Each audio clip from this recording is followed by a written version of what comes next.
Hi, Norman Hallett here with your next 4-minute drill for traders. This segment is titled Risk Capital, at least you thought it was.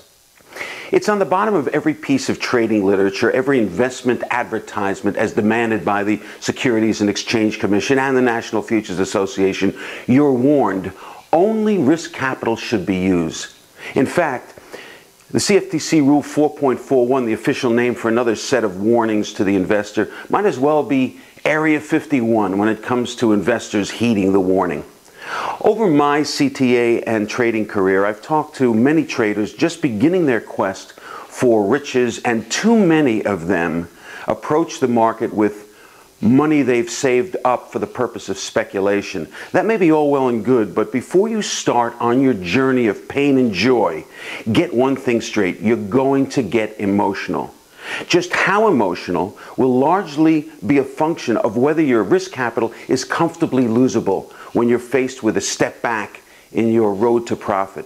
The more mental and emotional investment you have in not wanting to lose your stake, the more likely you are to lose it. Okay, you've got a trading system you like. You've back tested it. It passes scrutiny. You do some worst case math. Let's see, with the stake I'm going to go in with, if I keep my losses to a maximum of X dollars, then to lose my stake, I'd have to have 20 losers in a row. Well, that'll never happen.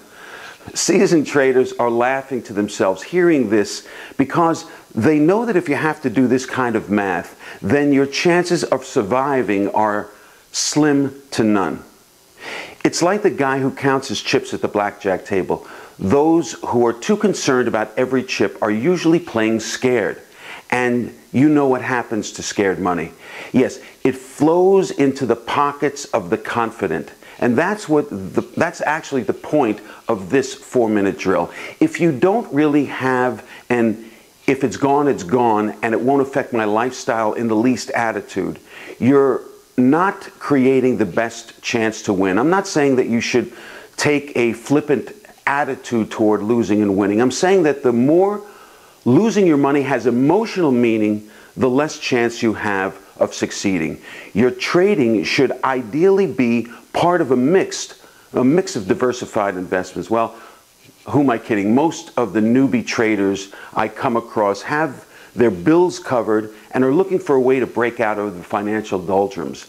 Enter a guy like Ken Roberts and all the gurus telling you your dream is possible for a stake of $2,000 or $3,000. And maybe it is for the few, the proud, and the lucky. But for most of us, that's not true. Why? Scared money. To win, your attention should be focused on the process of trading, not on each win and loss. If you don't treat trading like a business and make sure it's well funded, you'll wind up the way of the Etzel. And if you don't know what that is, ask somebody who's older than you are.